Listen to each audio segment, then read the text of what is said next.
दूर ख्वाबों की सल्तनत से आगे एक जहां आबाद था। वहां के आसमान नीले मुखमल जैसे थे, जिन पर चांदी के सितारे मोतियों की तरह झिलमिलाते। पहाड़ सब्ज मुखमल के तकियों की तरह नरम दिखाई देते, दरिया आईने की मानिंद चमकते, और समंदर अपनी नीली गहराइयों में गोया हजारों खजाने छुपाए बैठा था। वहां के लोग अमन सुकून के साथ रहते थे। उनके दिल सादगी और मोहब्बत से भरे हुए थे। इस सल्तनत का बादशाह एक रहमदिल और सखी इंसान था। बादशाह के घर एक बेटी पैदा हुई। खुशी की लहर पूरे मुल्क में दौड़ गई। बादशाह ने अपनी नन्ही बेटी के सर पर हीरे के फूलों का ताज रखा और इसका नाम एज़ल रखा। महल रोशनियों से जगमगा उठा। दिन रात खुशी के गीत गाए गए। शहजादी बचपन से ही अपने नाम की तरह खूबसूरत और नेक दिल थी। जैसे जैसे बड़ी होती गई, इसकी ज़हानत और खूबसूरती दोनों में इजाफा होता गया। शहजादी ने बचपन से अपने सामने समंदर देखा था। इसे सबसे ज्यादा सुकून समंदर की लहरों में मिलता। वो अक्सर समंदर किनारे खड़ी होकर समंदर की लहरों का शोर सुनती। बादशाह ने इसके लिए एक शाही कश्ती बनवाई, जो मोतियों और क्रिस्टल से जगमगाती। कश्ती के किनारों पर सुनहरी काम था, और जब वो पानी में तैरती तो यूं लगता जैसे कोई रोशनी का महल लहरों पर बह रहा हो। शहजादी अक्सर अकेले समंदर की वुसअतों में निकल जाती।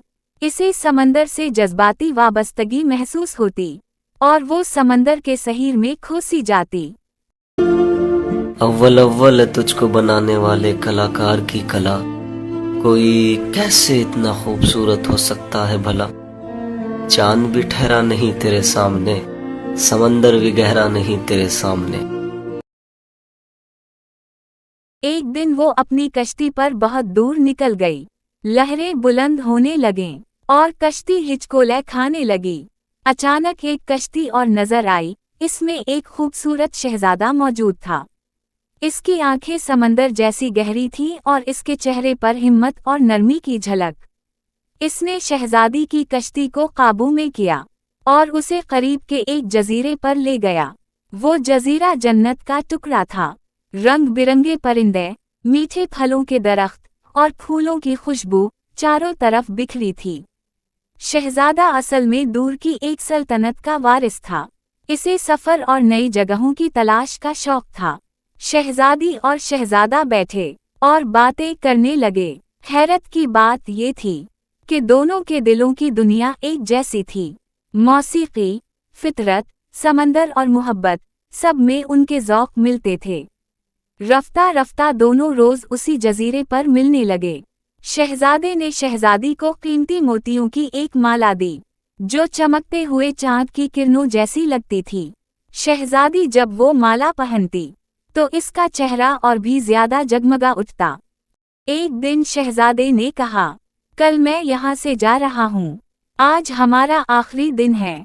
शहजादी एज़ल का दिल डूब गया, लेकिन शहजादे ने कहा, मैं तुम्हें चाहता हूँ, शादी का ख्वाहिशमंद हूँ, लेकिन मुझे डर है कि तुम्हारे वालिद अपनी इकलौती बेटी को इतनी दूर भेजने पर राजी ना हों। शहजादी को भी महसूस हुआ कि ये सच है। बादशाह और मलका अपनी बेटी से बहुत प्यार करते थे। शहजादे ने कहा, मैं रात को महल के नीचे कश्ती लेकर आऊंगा। तुम किसी को बताए बगैर मेरे साथ चलना। वहां जाकर हम धूमधाम से शादी करेंगे।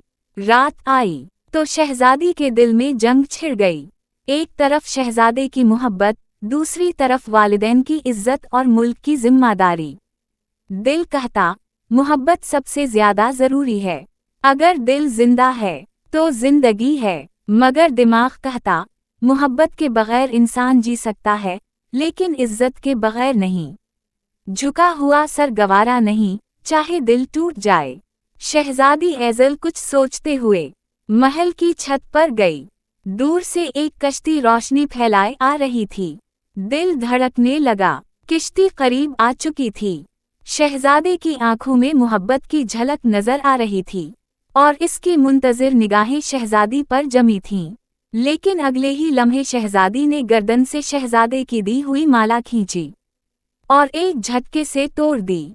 मोती बिखर कर नीचे किश्ती पर गिरने लगे। कश्ती में मोतियों की झुनकार गूंजी। शहजादा हैरान होकर ऊपर देखने लगा।